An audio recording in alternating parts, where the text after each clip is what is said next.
조갑제 TV 시청자 여러분 안녕하십니까. 2021년 2월 6일 아침 7시 26분입니다. 요사이 워싱턴에서 오는 뉴스를 들으면 기분이 좋을 때가 많습니다.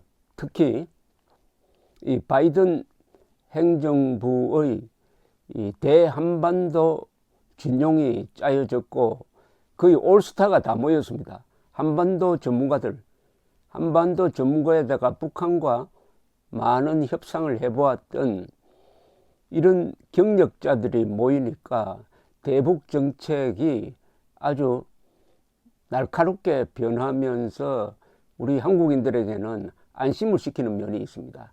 특히 트럼프가 김정은에게 속아서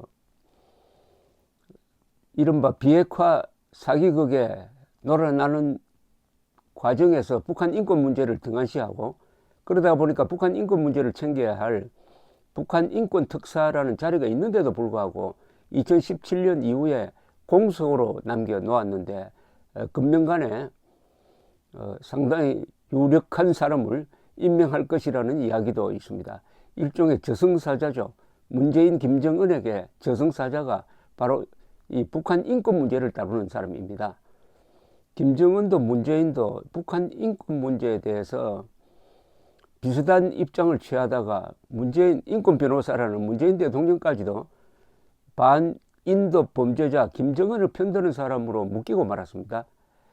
더구나 결정적인 실수는 북한에 전단을 보내면 형사처벌한다는 그 법안을 통과시킨 겁니다. 이게 퇴임 이후에까지도 문재인 씨의 인격에 치명적 손상을 가하는 하나의 주홍 글씨가 될 것이라고 생각을 합니다. 그런데 어제 정호용 외교부 장관 후보자가 이 국회에서 또 김정은 대변인 역할을 했습니다. 김정은이가 아직도 비핵화 의지를 가지고 있다고 했습니다. 문재인 대통령도 신년 초에 그런 이야기를 했는데 워싱턴에서는 이제 노골적으로 전문가들 또 전직 관리들 현직 국무부 관리들까지 제발 이제는 대변인 역할을 하지 마라. 문재인 정권 김정은의 비핵화 의지가 있다는 대변인 역할을 하지 마라. 이제 한반도 전문가들이 알아서 할 테니까 거기에 설득하려고 하지 마라. 먹혀들지도 않을 것이다 하는 싸늘한 반응을 보이고 있습니다. 자유아시아 방송 RFA라고 그러죠. 자유아시아 방송은 미 국무부가 사실상 정의용 외교부 장관 후보자의 어제 발언을 반박했다는 기사를 올렸어요.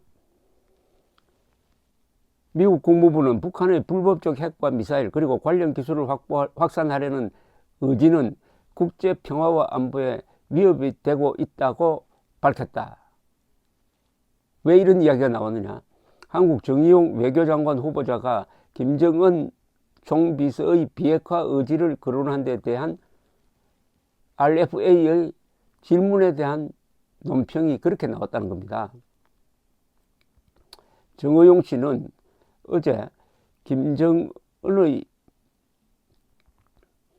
비핵화 의지는 아직 있다고 본다. 그 근거로 핵과 미사일 시험이 유예되고 있다. 즉 모라토리움을 계속 존중하고 있다는 점을 들었지만은 국무부 대변인은 정의용 후보자의 이 발언에 대하여 자유아시아 방송의 논평 요청에 다음과 같이 답했다는 겁니다.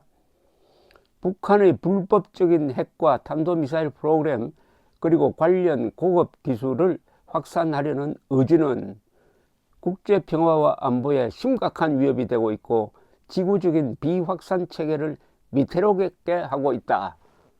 딱 FM 딱 모범 답안이 나왔습니다.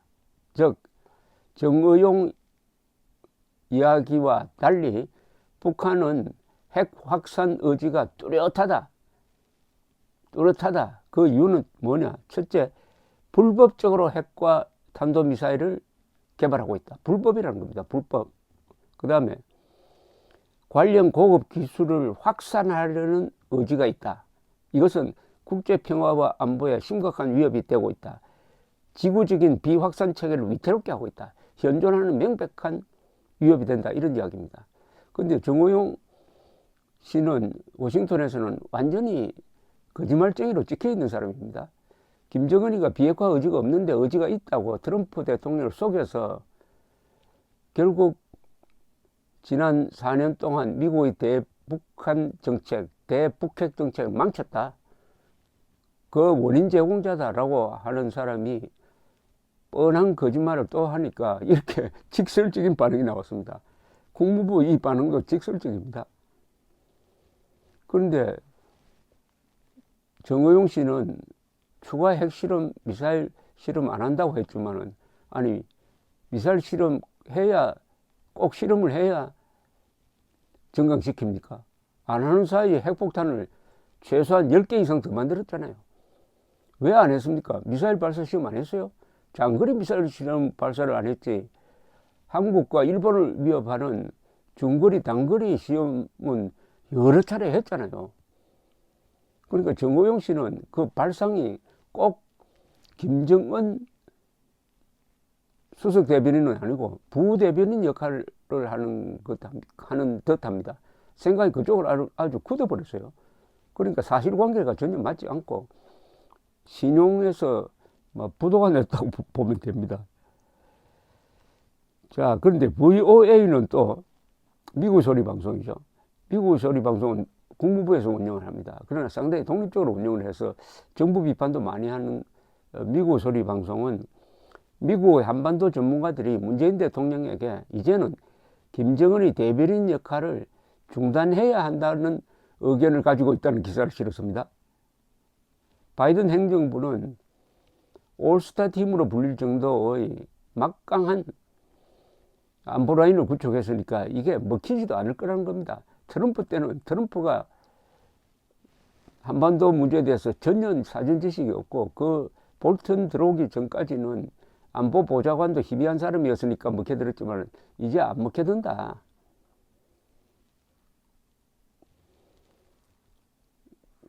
VOA의 보도는 이렇습니다.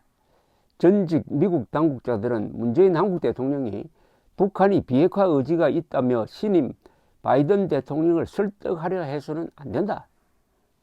고 말했다는 겁니다. 두 정상이 함께 북한의 비핵화 의지를 시험해야 한다는 겁니다. 두 정상이. 그러니까 반대로 문재인, 바이든 두 사람이 손을 잡고 과연 북한이 비핵화 의지를 있는지 시험해야지, 비핵화 의지도 없는데 문 대통령이 나서서 그런 이야기를 하다가는 창피만 당할 것이다 하는 그런 뉘앙스입니다.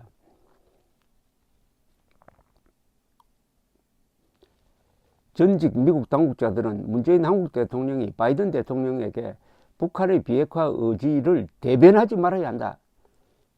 대변하지 말아야 한다. 바이든 정부가 대북 정책을 검토하고 있는 가운데 한국에서는 최고위급에서 북한의 비핵화 의지를 강조하는 발언이 이어지고 있는데 이거는 주로 정의용 장관을 지칭하는 겁니다. 더불어 신년기자회견에서 문재인 대통령이 김정은이 아직도 비핵화 의지가 분명히 있다고 밝혔고 정의용 외교부 장관 후보자도 같은 말을 했습니다. 1990년대 제네바 핵 협상과 미사일 협상 등에 나섰던 로버트 아인혼 전 국무부 비확산 군축 담당 특별보좌관은 VOA에 대해서 이렇게 이야기를 했습니다. 문재인 대통령은 설득력이 있는 증거 없이 트럼프 정부에 김정은이 비핵화에 진지하다고 주장해 왔다. 문재인 정부는 바이든 정부의 조속한 북한 관여를 유도하려는 목적으로 같은 주장을 하지 말아야 한다. 바이든 정부는 그런 주장에 회의적으로 반응할 것이라고 덧붙였습니다. 전혀 먹혀들지 않는다는 이야기죠. 아이든 전 특보는 바이든 정부 관리들이 매우 현실적이고 해박하다면서 김정은의 비핵화 약속을 액면 그대로 받아들이지 않을 것이라고 이야기를 했습니다. 그 다음에 로버트 갈루치, 1994년 북한 제1차 위기 때 미북 제네바 기본 합의를 만들어낸 분이죠. 로버트 갈루치 전 국무부 북핵 특사도 한국의 대통령이 미국의 새 대통령에게 북한이 비핵화에 대해 진지하다고 설득하려는 것은 좋은 생각이 아니다 라고 점잖게 이야기했습니다. 그러면서 한국과 미국이 궁극적으로 비핵화로 이어질 관여와 외교에 북한의 참여를 이끌어내는 방안을 탐색하는 것이 훨씬 신중한 접근법이다. 그러니까 문재인은 김정은 편에 서지 말고 바이든과 협력해야 된다. 바이든과 협력해서 김정은을 상대해야지, 문재인이 김정은과 손잡고 바이든을 상대하려고 하면은 이게 번지수가 틀렸다 등등의 주장을 하는 사람들이 한두 사람이 아닙니다. 한두 사람이 아니에요. 더구나 미 국무부는 북한 인권 문제를 적극적으로 제기해가지고 책임자 처벌을 지향을 하겠다. 그러나 북한 주민들에 대한 인도적 지원은 오히려 강화하겠다. 이렇게 딱 나서고 있습니다. 인권 특사 임명도 금년간에 이루어질 것이다. 국무부 대변인실 관계자는 4일 정책 검토 절차의 일환으로 국무장관이 관계부처와 함께 바이든 해리스 행정부의 외교정책 우선순위에 맞춰 자원을 가장 잘 조정하기 위해 특사 직책을 유지하고 채우는 문제를 살펴볼 것이다. 여기에는 북한 인권 특사 직책이 포함되어 있다고 말했습니다. 북한 인권 특사가 들어서면 제일 먼저 해야 될 것이 문재인 정권이 탈북자와 반북단체를 탄압한 문제, 그리고 2019년 한국으로 귀순해온 두 사람의 어민이 북한에서 살인을 저질렀다는 확인되지 않는 북한 측 정보에 기초해가지고 여기에서 살려고 하는데 꽁꽁 묶어가지고 북한으로 강제 북송시켜서 북한에서 지금 죽었는지 살았는지 그 뒤도 챙기지 않는 이런 문제 등을 아마 다루게 될 것으로 보입니다. 문재인 대통령에게 있어서 퇴임할 때까지 앞으로 1년은 아주 괴로운 시기가 될 것이라고 생각합니다. 이제 김정은으로부터 버림받고 그 다음에 바이든 행정부는 이렇게 철벽같이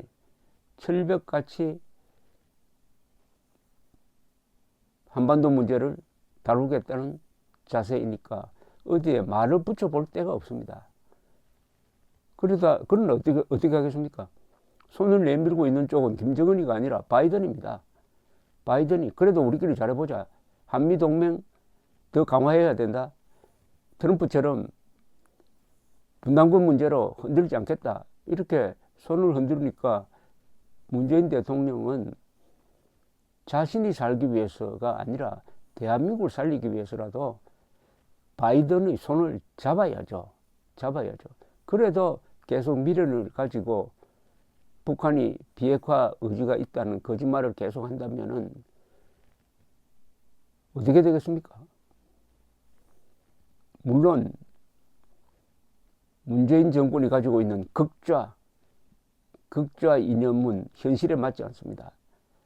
문재인 정권의 이 극좌 이념은 대한민국 안에서는 통합니다. 권력을 갖고 있고 수사기관도 통제하고 그리고 의용 언론이 많으니까. 그러나 국경을 넘어서 국제사회로 나가는 순간 바보가 됩니다. 바보, 골목대장이거든요. 그런데 이제는 뭐 임기 말에 시간도 없고 국내 지지는 떨어질 것이고 이런 가운데서 또 김정은을 만나서 뭘 해보겠다고 하면은 노무현 대통령의 14선은 꼴이 나게 될 것입니다. 14선은. 노무현 대통령이 퇴임을 앞두고 더구나 선거를 2달을 앞두고 북한에 갔지 않습니까? 왜 갔습니까? 다음 정권이 바꿀 수 없도록 쇄기를 받기 위해서 왔다고 고백까지 했습니다. 문재인 대통령이 다음 정권이 바꿀 수 없도록 또 쇄기를 박자고 또 평양을 찾아가는 그런 민족적 비극은 없어야 될 것이고 그것은 국민들이 막아야 합니다. 감사합니다.